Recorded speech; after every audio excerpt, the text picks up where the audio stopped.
petit. Et but. Oh, chute. Oh, une grosse chute ici à droite de la route. Oh non, pas ça. Pas aujourd'hui, pas maintenant, pas après tout ce que tu as fait. Allez, allez. Comme un gros, comme un champion. Il va le faire, il va le faire. Il va faire marche tranquille au championnat du monde de Paris. Oh, et attaque de Villarban, Je crois qu'après avoir vu ça, on peut mourir tranquille. Enfin, le plus tard possible, mais on peut. Ah, c'est super. Eh ben, bonsoir à toutes et à tous, hein. Bienvenue sur Sport 39, très heureux de vous retrouver pour notre émission hebdomadaire. Alors ce soir on va parler d'un sujet un peu particulier. Ce soir on va parler sport bien évidemment, hein, comme vous le savez, comme toutes les semaines, mais on voulait parler d'un sujet qui touche une majorité de Français. C'est l'obésité, le surpoids. C'est vrai que j'ai des chiffres à vous communiquer avant de recevoir notre invité, mais des chiffres de 2021 de la Ligue contre l'obésité qui avait publié une enquête à l'époque qui s'inquiétait notamment de la hausse notable, hein, des Français touchés par une obésité massive. Alors, en chiffres, ce que je peux vous dire avant de recevoir notre invité, c'est que à l'époque, en 2021, 8,5 millions d'adultes, donc 17% des Français, avaient un indice de masse corporelle, l'IMC, que tout le monde connaît, donc supérieur à 30. Il y avait quand même 17%, donc c'est quand même assez énorme, contre 15% en 2012, donc en 9 ans, il y a une forte augmentation, 2%, et au total, près d'un Français sur deux, 47%, est en situation de surpoids. Donc c'est vrai que alors cette situation est plus marquée chez les femmes, 17% que chez les hommes, mais ces derniers sont davantage sujets au surpoids, 36% contre 23% pour les femmes. Alors fort de ce constat, on peut se dire la France va mal, surtout avec le Covid, hein, la sédentarité qui a eu lieu dès les années 2020. Alors, il y a eu pas mal de pertes de licenciés dans les clubs, hein, entre 20 et 30%. Les gens sont tournés vers d'autres choses, mais ils ont peut-être moins fait de sport, ou peut-être différemment, mais en tout cas, les chiffres sont assez inquiétants. On voit notamment dans la région Bourgogne-Franche-Comté où il y a plus de 18% à l'époque, hein, en 2021 sur l'étude, 18,8% de prévalence de l'obésité. La moyenne nationale est environ 17, hein, comme je vous le disais tout à l'heure. Donc, fort pourcentage dans notre région. En Haute-France, ils sont à plus de 22%, Grand Est 20% et Normandie 19,8%. C'est plutôt les régions, on va dire, un petit peu rurales qui sont touchées par ce phénomène. En tout cas, il y en a un qui a réussi à se défaire de cette obésité. C'est un Jurassien qui vient d'Arbois. Il s'appelle Thomas Billot. On va le recevoir pour qu'il nous présente un petit peu son parcours et comment aujourd'hui le sport, et là on va parler de sport, lui a permis aujourd'hui de vivre correctement et de pouvoir avoir une santé, une vision sur le long terme, parce que on le sait que l'obésité est aussi facteur de problèmes de santé cardiaque, choses comme ça. Allez, on va attaquer avec Thomas. N'hésitez pas à poser les questions si vous le souhaitez, et on va commencer.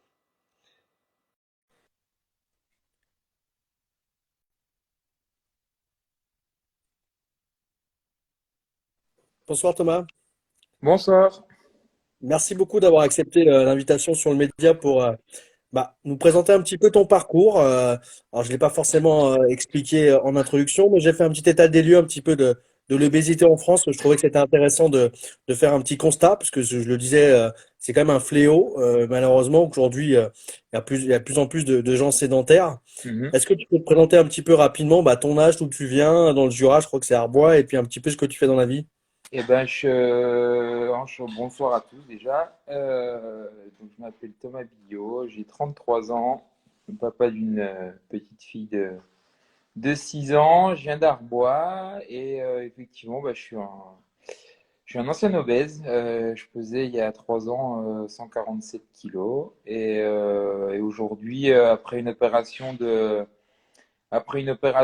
l'estomac, voilà, j'ai perdu 64-65 kilos et aujourd'hui, je m'éclate au niveau du sport et voilà. Et tu as changé de vie aussi professionnelle aussi, hein, suite à ça. Oui, tout à fait. Voilà, j'étais commercial et là, j'ai repris un BTS diététique que je vais tenter d'avoir au mois de mai, au mois de mai et au mois de septembre. Bon, croisez les doigts pour le diplôme. C'est vrai que tu l'as dit, avant tu pesais un peu plus de 140 kilos en 2020, avant ton opération. Ça. On va revenir ensemble sur un petit peu l'engrenage du surpoids, mais c'est quoi le déclic? C'est quoi le déclic qui a été là pour te faire opérer? C'est quoi un petit peu parce qu'on peut pas se dire bah tiens du jour au lendemain je vais me faire opérer. Il y a un cheminement, il y a tout un truc qui Bah, se met en place. le déclic, il a été simple, hein. C'est la naissance de Luna, ma fille. Ouais.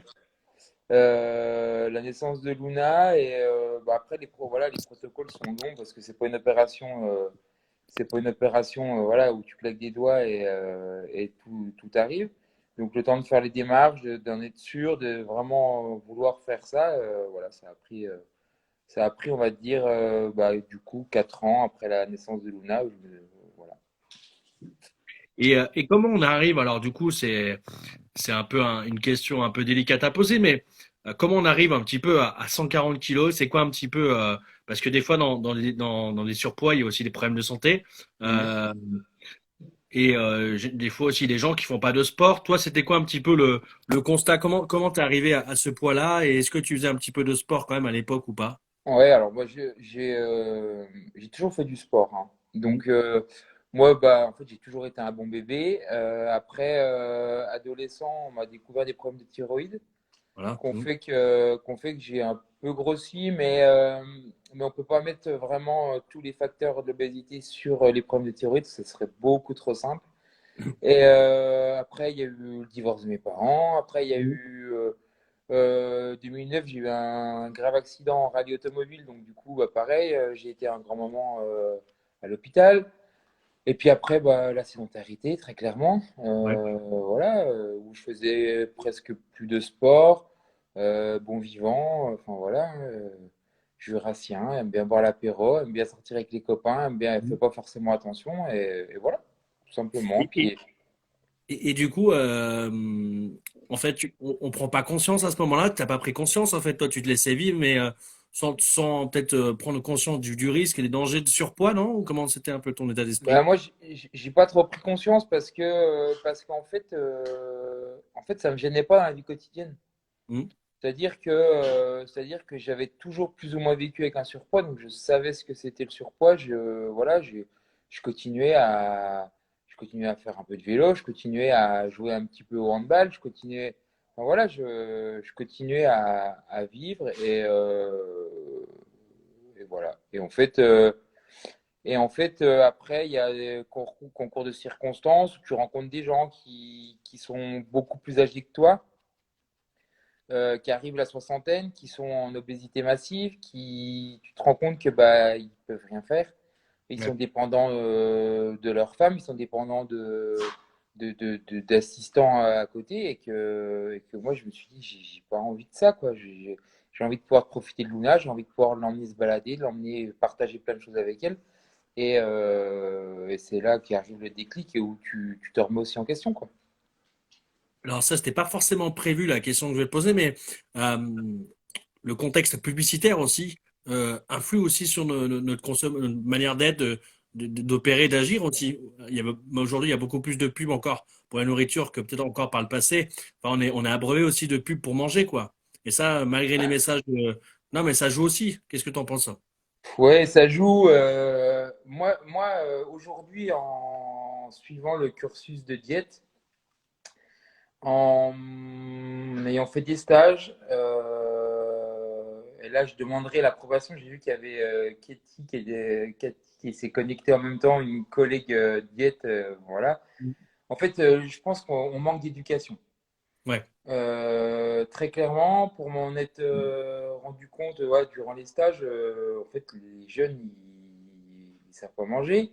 Voilà, après, ils mangent plaisir, ce qui peut se concevoir, mais il n'y a pas réellement d'éducation alimentaire. Et je pense que, alors là, je vais peut-être m'attirer les foudres ou je vais peut-être, voilà, mais je pense que c'est quelque chose qui devrait être éduqué à l'école, qui permettrait bah, peut-être de limiter. Et après, effectivement, il y a tout le marketing agroalimentaire qui rentre en compte, qui rentre en compte.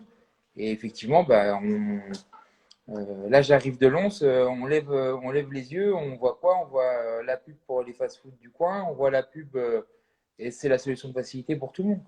Ouais. Alors, t'as le bonjour de Guillaume hein, de Guadeloupe. D'ailleurs, n'hésitez pas à poser les questions. Hein, Salut Guillaume. c'est le Ils sont en but du train média. d'ailleurs, bon, je fais juste une aparté, mais là, j'ai un copain avec qui, du coup, que je connaissais pas il y a un mois et demi, mais qui est devenu vraiment un ami, donc en l'occurrence Guillaume, et Maxime, avec qui j'ai fait le tour de la Guadeloupe, qui part dans un GR aller-retour de la Guadeloupe, donc ça a été jamais fait encore. Et je lui souhaite force à toi, mon pote, et vas-y. Dommage qu'il soit pas jurassien, sinon on aurait mis en avant cette belle initiative. Ouais, mais c'est pas grave, il viendra faire un défi avec moi dans le Ouais. GR. Et alors sinon l'opération, tu parlais tout à l'heure de l'opération de l'estomac. Est-ce que tu peux nous expliquer un petit peu parce que on a aussi des pubs, on parle de publicité pour perdre du poids, hein, comme Oui. j'aime et compagnie. Les régimes, il y en a à tout va, tout type de régime. Toi, c'était la seule issue possible. Tu as déjà fait des régimes auparavant. Ah, Comment des ça? régimes, j'en ai essayé plein. Ouais. On va pas se leurrer. Les régimes, si ça marchait, on le saurait. Voilà. Et pour moi, oui, au bout d'un moment, il y avait plus d'issue possible. J'avais besoin d'un levier vraiment strict et sérieux qui me permettait voilà, de perdre du poids et de mettre quelque chose de vraiment fixe dans ma vie et de repartir à partir de là, quoi. Comme je dirais presque, voilà, fermer un tome du livre et rouvrir un nouveau tome. Et celui qui s'ouvre de Tom, quand tu sors du bloc notamment, certaines personnes pourraient se dire, bon, bah, c'est bon, c'est gagné parce qu'il a fait l'opération. Mais là, en fait, c'est là où le plus dur commence parce qu'il y a aussi l'aspect psychologique à appréhender avec un nouveau corps à venir. Et aussi un régime strict, voire tu peux presque rien manger au début, et puis le sport qui doit rentrer en compte, c'est un petit peu ça aussi qui doit changer pour les gens. Bah, en fait, voilà, c'est-à-dire que les personnes qui pensent faire cette opération, alors aussi bien la sleeve que l'anneau que le bypass, qui Alors, sont tu peux expliquer un petit peu les trois, comme ça au moins on aura une petite. Alors l'anneau, c'est une opération qui se fait plus énormément, ou alors dans des cas peut-être d'adolescents pour les aider à essayer de passer un cap. En fait, c'est un anneau qu'on met autour de l'estomac, qu'on serre plus ou moins pour réduire ce La qui est taille. possible d'ingurgiter. Après la sleeve, comme moi j'ai eu, c'est on vous découpe l'estomac, on en enlève 2 tiers. On enlève la glande qui sécrète la faim, qui s'appelle la gréline, et du coup, voilà, on n'a plus la sensation de faim, et l'estomac est capable d'ingurgiter très peu. Moi, le jour où je suis sorti du bloc, en fait, j'avais l'estomac, je ingurgitais un petit pot de yaourt et encore, quoi. Ouais. Et la dernière, c'est le bypass, donc c'est que là, en fait, on dérive l'estomac pour aller directement dans l'intestin. Alors, c'est une opération, alors les deux opérations, deux dernières citées, hein, qui sont quand même dangereuses, hein. On fait pas, il y a quand même des risques d'hémorragie, c'est quand même une opération risquée hein, de base, hein. Oui, bah après, il y a des risques, c'est comme dans toute opération, mais maintenant, elles sont quand même plutôt bien maîtrisées. Et c'est comme tout, il y a des protocoles, il y a plein de choses, et si on respecte les protocoles, il n'y a pas de raison que ça se passe mal. Euh, alors c'est sûr que, bon, voilà, on touche à des organes, c'est comme celui qui va se faire mettre une prothèse de genou, qui va pas respecter les protocoles, bah, il va pas en mourir, mais il a plus de risques que ça se fasse pas correctement que s'il respecte le protocole, quoi. C'est un peu la même chose. Et justement, le protocole médical, à l'issue, on parle de sport maintenant, qu'est-ce qu'ils disent les médecins, peut-être aussi des coachs hein, sportifs à l'issue, ils disent, bon, bah, quand est-ce que tu peux reprendre, refaire du sport et quel type de sport on fait quand on sort d'une opération comme ça? Il y a peut-être des sports enfin, à prescrire et à l'inverse, déconseiller. Alors là, j'ai été bon élève pour un coup. Ah, J'ai écouté ce qu'on m'a dit. C'est-à-dire que dans le premier mois, c'est pas de sport. ok.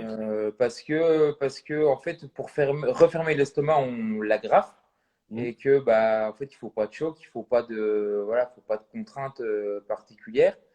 Donc là, j'ai été bon élève, j'ai que marché. Marcher, c'était voilà, c'était toléré. Donc je marchais une demi-heure, 1 heure. Des fois plus, il ne faut pas trop le dire parce que je me suis fait opérer 3 jours avant le premier confinement. Donc, je n'avais pas le droit de sortir un peu à plus d'1 kilomètre de chez moi, comme tout le monde. Mais voilà. Et après, au bout d'un mois, bah, j'ai rattaqué le vélo. Vélo de route, chose que je ne connaissais pas, et toujours marché. Et petit à petit, bah, j'ai réintroduit la course à pied dans le sport, quoi. Un mois après l'opération, du coup, en termes de poids, tu étais à 140 avant l'opération. Un mois après l'opération, tu étais la balance affichée quel poids si jamais tu. Alors, j'étais à 147 avant l'opération. Euh, Honnêtement, je pense que je dirais des bêtises, mais je crois que le premier mois, j'ai dû perdre, je sais plus, 9 ou 10 kilos. Ouais. Et Les là, du premiers coup, mois, les premiers mois, on perd très très vite. ouais. On perd vraiment très très vite et petit à petit, on perd un peu moins vite. Mais voilà, moi mes 60 kilos, je les ai perdus sur les 11 premiers mois, je crois. Et par contre, du coup, il y a aussi, on parlait tout à l'heure de psychologie, donc de apprendre à manger, mais il y a aussi l'aspect, son corps, en fait, a un nouveau corps, entre guillemets, avec Mm. la peau aussi. On voit des images, alors, qui sont pas forcément hyper jolies, mais de la peau, en fait, un peu flasque. C'est ça. Voilà, c'est une transformation. Ça va pas être simple non plus aussi à appréhender, ça. Hein. Bah, le plus dur, c'est, dans un premier temps, c'est de se rendre compte qu'on maigrit. Parce qu'on Ouais. est on est un peu dans le déni. Et moi, le premier, hein, il a fallu à un moment donné, on me dise, mais tu te rends compte qu'en fait, il te faut 3 ceintures pour tenir ton pantalon, que va peut-être falloir aller acheter quelque chose, quoi. Là, ce jour-là, il y a mon petit frère qui me dit, bah tiens, mets un pantalon à moi, je suis sûr que tu rentres dedans. Je lui dis, mais non, j'ai jamais rentré dans un pantalon à toi. Puis hop, bah si, en fait, je rentrais dans un de ces pantalons. Donc voilà. Mais après, c'est comme tout, ouais, visualiser les choses au fur et à mesure, ce qui est pas toujours évident, quoi. Et quand tu as repris le sport un mois après, euh, j'imagine, alors, ça a dû être une sensation un peu différente de ce que tu as vécu avant quand tu faisais du sport, mais il y a quand même la souffrance qui doit être là parce que c'est un nouveau corps à prendre en compte, à assimiler, et puis il y a encore l'objectif de perdre du poids parce que ça fait pas tout. Même si l'alimentation est hyper importante, c'est quand même le sport, l'activité physique à entreprendre à côté. Hein. De toute façon, c'est un tout. Alors, Ouais, je vais donner un exemple parce que j'accompagne quelquefois les ateliers préopératoires donc dans la clinique où je me suis fait opérer ouais. et ailleurs d'ailleurs. Je donne toujours l'exemple du saut à ski. Alors, c'est l'exemple typiquement jurassien, on va être un peu chauvin, On mais salue Daniel tout à l'heure, hein, notre ami Jurassien qui fait des combinés. ok. Saut à ski, si tu te lances au-dessus du tremplin de Chauneuf, que tu sautes dans le vide, mais que tu sais pas t'équilibrer en tendant les bras et en te mettant dans la bonne position, j'imagine pas le résultat. Ouais. Bah, l'opération, c'est à peu près la même. C'est-à-dire que si tu prends l'opération comme un tremplin, mais qu'au bout d'un moment, tu te dis, bah mince, ah, j'ai pas prévu ma nutrition et j'ai pas prévu mon sport, bah, à mon avis, ça va aussi tomber. Donc, c'est pour ça que c'est vraiment un trio qui est hyper important, où l'opération en elle-même, bah, c'est une chose, c'est le levier, et ensuite, il y a ce qui est autour, la nutrition et le sport. Et pour moi, aujourd'hui, l'un ne va pas sans l'autre. Alors attention, je vais pas, s'il y a des gens dans les gens qui écoutent, veulent se faire opérer, je suis pas là pour leur dire, attention, il faut faire 15 heures de sport par semaine comme moi je peux faire, ou comme j'ai pu faire. Non, il faut juste bouger, bouger, Oui. voilà, bouger, marcher, marcher, se donner des objectifs, de dire, bah, je marche tant de pas par jour. Alors voilà, il y a les fameux 10 000 pas par jour. Bah, celui qui va faire ces 10 000 pas par jour, bah, déjà, il aura déjà bien bougé dans une journée. Alors que c'est quand même pas grand-chose parce que nos ancêtres, ils faisaient des 30 000 pas par jour, hein, on est d'accord. Euh, donc voilà, c'est vraiment un tout, quoi. Romain qui te, d'ailleurs, j'en profite, Romain qui te salue et qui dit c'est pas le même homme, bravo mon gars, hein. On remercie pour Romain pour ce petit Merci. commentaire. Moi j'ai l'exemple à Lyon hein, avec pas mal de gens qui, alors c'est pas grand chose en soi, tu me diras ce que t'en penses, mais qui prennent les escalators au lieu de prendre les escaliers. Bah, rien que le Oui, fait de prendre l'escalier, déjà ça c'est pas énorme comme effort, mais ça montre quand même. Moi je vois, il y a 90% des gens qui prennent l'escalator et qui prennent pas l'escalier. c'est ça. Déjà. Bah moi, dans les personnes que j'accompagne aujourd'hui, je leur donne 3-4 petits leviers faciles. C'est bah déjà quand et ça c'est on le fait tous hein. Enfin, moi je le fais plus. Alors là je peux entre guillemets me vanter de dire que je le fais plus, mais ce qui est sûr, quand on arrive sur le parking du supermarché, il y a deux types de personnes. Il y a ceux qui ont une voiture qui tiennent comme à la prunelle de leurs yeux, donc qui vont se garer au plus loin pour être sûr qu'on mette pas un coup de Ouais. portière. Et il y a ceux qui vont chercher la place. Si on pouvait les faire rentrer dans le supermarché, ils le feraient. Donc Ah bah moi, moi j'ai vu une voiture, hein. J'ai vu une voiture se garer, vraiment, c'était une vieille, hein, mais vraiment voilà. de Donc moi je l'entrée. dis à Hein. tout le monde, bah, au lieu de faire ça, vous prenez déjà la première place que vous trouvez. Si elle est devant, Mm. elle est devant. Si elle est loin, elle est loin. Déjà, c'est le fait de vouloir bouger et de ne pas chercher toujours la facilité. Ensuite, bah, c'est sûr que escalier, escalator, bah, moi je prends les escaliers. Mm. Escalier, ascenseur, la même chose. Et puis même ceux qui peuvent s'organiser à se dire, bah, je travaille, il y a un parking qui est à 1 kilomètre de mon travail, et ben allez, bah, je me gare à Mm. 1 kilomètre et je vais, voilà, 1 kilomètre, on le fait en allez, Quart d'heure, 10-15 quart- minutes. allez, Ouais. ouais, un quart d'heure en, voilà, en se bougeant un petit peu, en un quart d'heure, il est largement fait. Donc, voilà, c'est des choses qui mettent en mouvement. On ne dit pas de courir, de faire du vélo à outrance autre, mais déjà de bouger, en fait. Et tu parlais des 15 heures de sport par semaine. Donc, c'est vrai que c'est devenu quand même quelque chose de très important pour toi. On parle même des fois de drogue hein, pour des gens qui sont accros au sport. Mais au fond de toi, tu fais ça parce que tu as aussi une peur peut-être de reprendre du poids. C'est pour les anciens obèses, c'est ça un petit peu la Ah, je pense que, réflexion, quoi. je pense que c'est un tout. Après, après effectivement, j'ai peur de reprendre du poids. Je m'en cache pas aujourd'hui. Et voilà, je fais tout ce qu'il faut pour essayer de ne pas en reprendre. J'ai eu d'ailleurs du mal à enlever les piles de la balance et à me forcer à ne pas remonter sur la balance parce que à un moment donné, ça devient aussi un peu maladif. Mais il y a aussi que en fait, j'ai besoin de ça parce que j'aime ça et qu'au jour d'aujourd'hui, les heures de sport que je fais et les sports que je fais, c'est parce que j'aime ça. Et à contrario, c'est quand même tous des sports il y a 5 ans en arrière, tu m'aurais dit tu vas faire ça, j'aurais dit. Enfin voilà. Ouais. Je disais à mon petit frère qui faisait des ultras, je disais, vous êtes complètement con, mais quel est l'intérêt de faire ça? Bah ouais, bah, bon, sauf qu'aujourd'hui, bah. Après, c'est aussi la société qui a évolué aussi hein, sur l'apparence, sur l'image, hein, avec les réseaux sociaux bien évidemment, mais aujourd'hui, on veut tous être enfin, entre guillemets fit.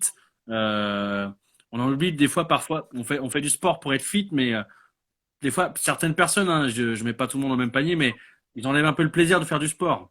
Mm. Moi, très clairement, je vous le dis, j'étais vachement plus affûté auparavant. Maintenant, je continue à faire du sport, moins long. Voilà, je fais du sport quand même, mais voilà, moi, je sais que c'est l'entretien, c'est le plaisir même si c'est dur, de faire du sport. Il y en a, ils le font, c'est pour le fit, quoi, pour être vraiment fit, mais sans forcément avoir cet amour du sport, quoi. Non, bah moi, alors, moi, ça a été clairement le cas au début. Ouais. Aujourd'hui, il y a l'entretien, mais il y a aussi une grande part de plaisir parce que ça va pas me déranger de m'arrêter au milieu d'une course à pied parce que d'une sortie de course parce qu'il y a un super beau coucher de soleil. Je vais m'arrêter, je vais prendre des photos, je vais envoyer ouais, des photos de trois copains, machin, faire une story et repartir parce qu'à ce moment-là, il est juste super beau et super magique, quoi. Hmm. Euh, ou peut-être qu'avant, je l'aurais pas fait, voilà. Et sauf que là, bah, c'est l'avantage aussi du long, où ça nous permet de vivre des moments super intéressants, quoi.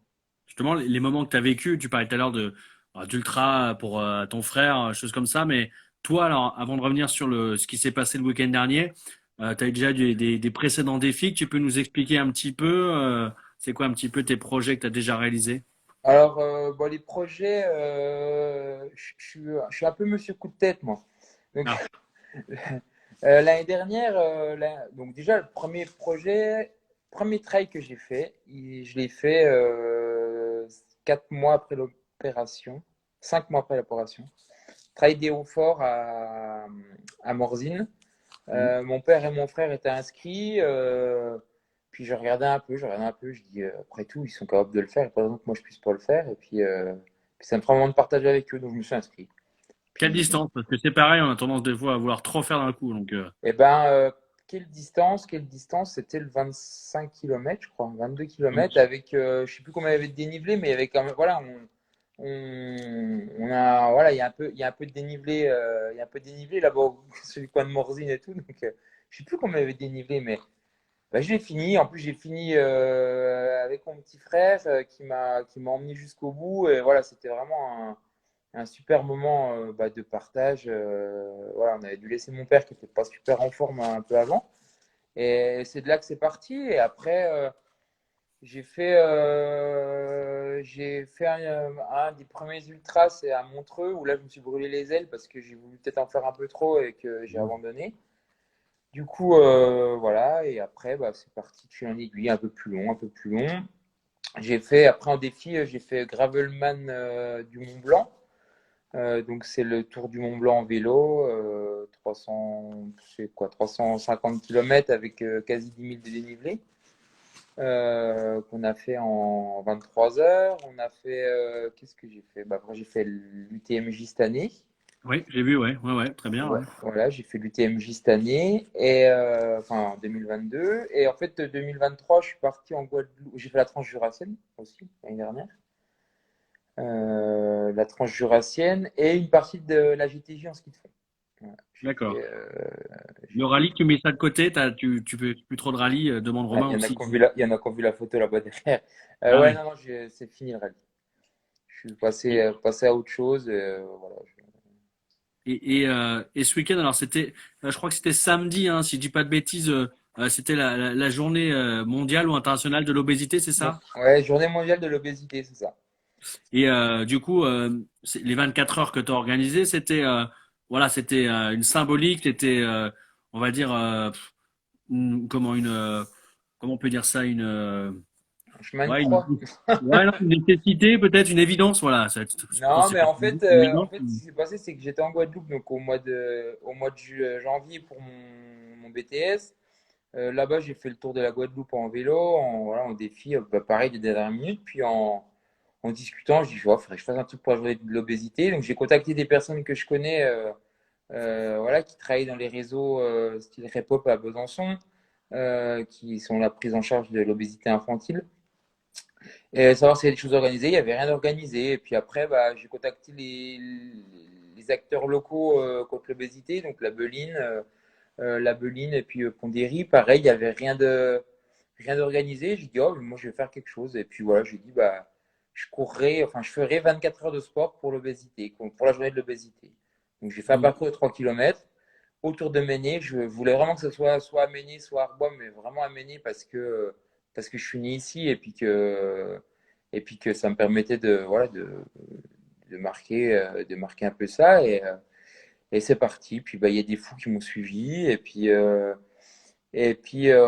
voilà, on a fait ces petits défis bien sympathiques où le but de la boucle de 3 km, c'était qu'il y ait un maximum de monde qui puisse venir en marchant, en roulant, en courant, chacun comme il voulait, mais qu'on puisse partager ça, quoi. Et du coup, tu as fait combien de boucles alors sur les 24 heures? Bah, j'ai fait 204 km. Ah ouais. Donc ça fait 64 boucles, je crois, un truc comme ça. Et j'ai C'est quand fait même. 120 km en courant et le reste en vélo. D'accord. Ah, donc c'est quand même assez impressionnant. Il y a en plus du monde hein, qui t'accompagnait, ce que tu dis. Vous étiez à peu près en tout une dizaine, quinzaine en tout sur. Et bah sur la journée, oh non, on avait un peu plus de monde que ça. J'ai Ouais. commencé la journée avec une copine bah, qui m'a rejoint, que je connais que depuis très peu de temps et puis du coup a suivi le projet.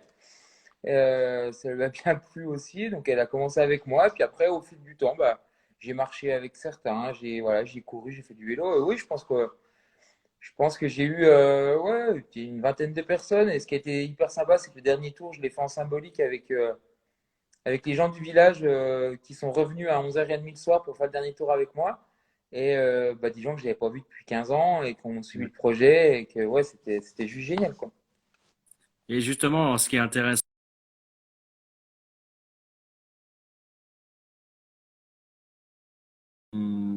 c'est vraiment la preuve que quand on veut, quand tout est possible, et quand on se donne les moyens. Et puis c'est un petit peu aussi la philosophie que tu veux mettre en avant, le message que tu veux faire ressortir sur tous ces projets, quoi. C'est ça. Alors voilà, l'objectif, moi si tu veux, depuis que je me suis fait opérer, dans ma tête, c'est toujours si tu veux atteindre le sommet, ne regarde pas la montagne, gravis-la. Ça, Mm. c'est vraiment la phrase qui résonne en moi où voilà, je me donne un peu d'objectif par rapport à ça. Et la phrase est aussi l'obésité n'est pas une fatalité. C'est une maladie, certes, même si les gens alors je fais l'image un peu bébête, mais les gens, ils voient quelqu'un d'obèse dans la rue qui est en train de manger, bah c'est bien fait pour lui, c'est un gros, il est en train de manger, c'est normal. Voilà, donc il peut s'en prendre qu'à lui. Sauf qu'en fait, non, c'est pas ça la vraie réalité.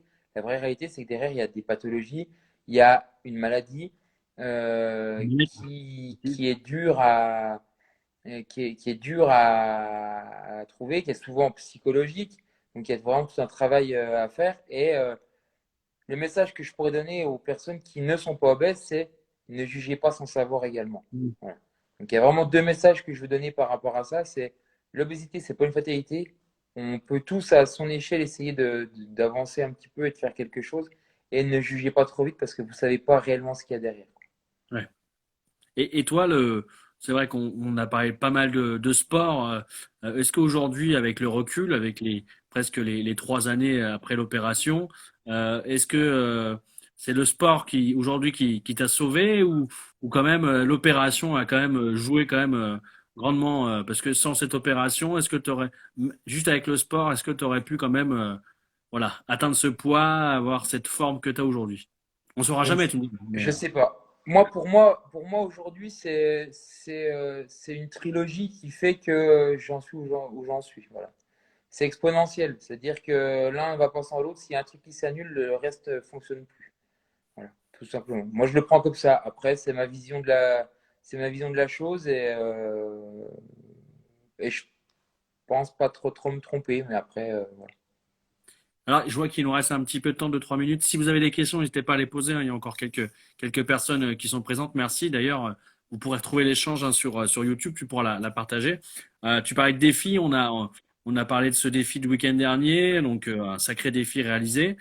En famille, avec le village, c'était cool. Les prochains à venir, est-ce que tu as déjà tablé sur des choses? Ouais. Voilà. Oui.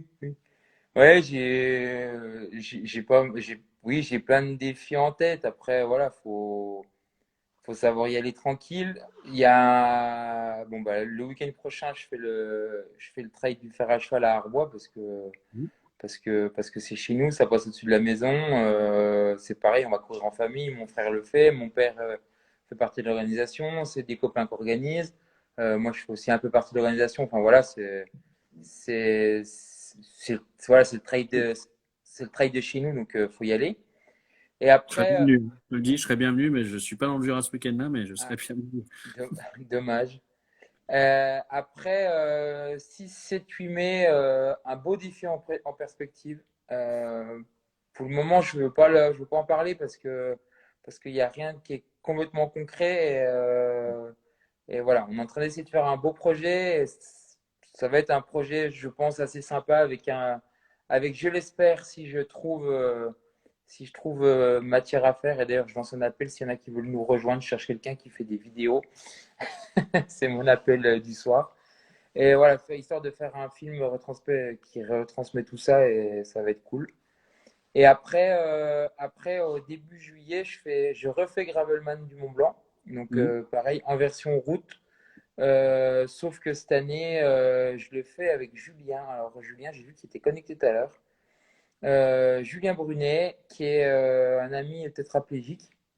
Et Ah du oui, j'ai coup, vu. euh, Mhm. Et du coup, eh ben, on part tous les deux sur notre vélo cargo. Donc, je l'emmène faire le tour des montagnes, sachant que Julien, il a toujours été dans cette situation de handicap, mais c'est un gros mental et voilà, faut en mettre un peu en avant, mais il est quand même recordman du monde de vitesse en ski.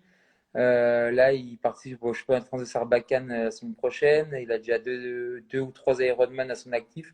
Oui. Enfin voilà, c'est un gros mental et un gros sportif parce que il a beau être tétra, il a des bonnes séances d'entraînement pour tout, donc ça va être un bon moment. Et puis après, je clôture mon année avec ma course à Dossard où je fais la TDS, donc la trace des Ducs de Savoie, c'est qui est une course de l'UTMB. Ouais. Bon, bah, c'est un sacré programme. J'avais une petite dernière question un petit peu décalée pour terminer. Est-ce que tu as gardé tes anciens vêtements? Oui. Ouais. C'est J'ai important d'avoir. gardé, euh, j'ai gardé le pantalon j'ai gardé le pantalon et le sweat avec lequel je allais me faire opérer. Ouais. Et Ouais. d'ailleurs, Ça, euh, et d'ailleurs, tout au long de la perte de poids, en fait, c'est les habits que je remettais systématiquement et ils sont toujours dans ma garde-robe accrochés. Et ceux-là, je m'en débarrasserai, je pense jamais. justement, tu dois être fier aussi pour ta fille. Tu vas être ta fille qui a aujourd'hui 6 ans, c'est ça? C'est ça. Tu as vu l'évolution de son papa, j'imagine. Je pense que c'est la plus belle victoire pour toi. Oui, puis c'est marrant parce un jour, on a fait des photos où je l'ai mis dans la jambe gauche du pantalon et moi dans la jambe droite parce que du coup, je tenais intégralement dans une seule jambe de pantalon. Et voilà, oui, bah, c'est des photos ludiques, mais qui permettent de se rappeler un peu d'où on vient. Et même si les gens qui me connaissent pourront en témoigner, je suis pas quelqu'un qui est jamais trop satisfait de soi-même. Donc, qu'on veut toujours un peu plus et voilà, c'est normal, les choses sont normales, donc voilà. Et ouais, ça permet de se dire des fois, oui, tu as quand même avancé. En tout cas, tu as superbement avancé. Merci beaucoup, Thomas, pour ce message. Ces Eh nombreux ben, messages, d'ailleurs, hein, ce soir que tu nous as divulgués. Tu avais un dernier mot à nous dire avant de non, conclure? bah, merci à tous. Merci, ça me permet de remercier aussi toutes les personnes qui suivent. Alors moi, j'appelle ça pas forcément des défis, mais mes conneries. Mhm. En l'occurrence, mon papa, enfin les copains qui suivent toujours de près ou de loin, qui sont toujours là pour envoyer un petit message. Et puis les personnes comme ce week-end, qui ont aussi voilà, des inconnus, des plus connus, parce qu'il y a des gens que je connaissais pas, mais aussi des très connus comme Sangui Sherpa qui est venu courir avec moi ce week-end, comme Manon Board qui n'était pas là, et qui t'envoie des messages en te félicitant en haute. Bah voilà, c'est quand même des gens qu'on. Alors je dis pas que les autres qui sont venus n'étaient pas intéressants à mes yeux, loin de là, c'est pas du tout ce que je veux Bah, dire, mais Manon Board, c'est quand même une référence, et notamment mais voilà, et de des gens nutrition qui. qu'on a reçu d'ailleurs hein, sur le média, mais je salue, mais c'est vrai que elle a lié les deux aussi, quoi. Donc c'est un beau Voilà, top. et qui te félicite, bah, ça fait plaisir parce ça montre que le message il suit aussi et voilà, c'est un peu le but du truc que j'attire c'est un peu pour tout le monde quoi, voilà. L'obésité n'est pas une Et, fatalité, mais c'est pas que moi quoi. et aussi, moi, j'ai tendance à souvent le dire sur le média, mais est-ce que le principal, c'est pas déjà de se bouger avant la performance? Parce qu'on parle souvent de performance, mais est-ce que c'est pas là aussi le message, c'est de se bouger, peu importe le temps qu'on mettra, peu importe Mais c'est ce que voilà. je disais tout à l'heure, c'est que là, des fois je fais du vélo avec des gens où je veux aller courir des gens. Ouais, mais maintenant tu cours trop vite pour nous. Mais non, mais moi je m'en fous en fait. En fait, je m'en fous, c'est pas ça. Si je te dis on va faire une sortie vélo, c'est parce que j'ai envie de la faire avec toi. Moi, quand j'étais obèse, les gens ils m'ont toujours attendu. C'est-à-dire que j'ai eu de la chance où bah, les gens ils partaient devant, ils m'attendaient au-dessus d'une côte, machin. Bah aujourd'hui, oui, bah, je vais peut-être plus vite que toi, sauf que je t'attendrai toujours, ou je viens te rechercher, ou machin. Et d'ailleurs, j'ai fait les sorties reconnaissance là, pour le trail d'Arbois. Bah, c'était ma philosophie, c'est-à-dire que on est parti en groupe, on reste en groupe. Le dernier, il en chie, bah, on l'attend. Point. C'est comme ça. Là, je vais faire une course sans doute avec Axel, là, qui m'a accompagné sur l'ouverture du défi 24 heures. Donc, elle me dit, ouais, mais t'étais affûté, je vais courir moins vite que toi. Mais je m'en fous. Enfin, je veux dire, on l'a fait ensemble. Voilà, c'est comme ça. C'est comme si demain, je vais courir avec mon frère, on fait une course avec mon frère. Je sais pertinemment qu'il sera devant moi. Parce qu'il a plus la caisse, parce qu'il est plus jeune, parce qu'il a plus de technique, machin. Mais c'est le moment de partage aussi, quoi. Ouais, Et je pense que bougez-vous. Allez marcher, allez vous c'est- promener, allez faire du vélo, du cloche-pied, de la trottinette, ce que vous voulez, mais sortez de chez vous, quoi. Eh ben, on va finir sur ce beau message. En tout cas, merci beaucoup, Merci à Thomas, toi, en tous les cas, pour pour ce l'invitation. beau message. Passez une bonne soirée et puis plein de bonnes choses et bon travail la semaine prochaine en tout cas. Ouais, bah, on va essayer d'aller au bout. Merci beaucoup. Merci, ciao, ciao. On remercie Thomas, c'est vraiment cool, un super message que je voulais vous faire partager ce soir parce que je le dis souvent, mais c'est vrai que venant de l'histoire de Thomas, et c'est vrai que c'est quand même assez incroyable son parcours et sa force de caractère. D'ailleurs, j'en profite hein, pour remercier d'ailleurs Floppy pour son message, mais euh, encourager certains athlètes jurassiens qui seront au championnat de France de cross ce week-end. Je crois qu'il y a une quinzaine de jurassiens, 17, je sais plus, j'avais noté ça tout à l'heure dans ma tête, qui seront présents, tout type tout âge confondu. Donc, bonne chance à eux, prenez du plaisir dans la boue. Et merci encore à vous d'avoir été présents ce soir. Merci Christelle pour le petit commentaire, pour le petit poulet. Et je vous dis bonne soirée. On retrouve l'émission la semaine prochaine. Et puis passez un bon week-end. Bougez-vous, comme a dit notre ami Thomas. Et puis à bientôt. Allez, ciao.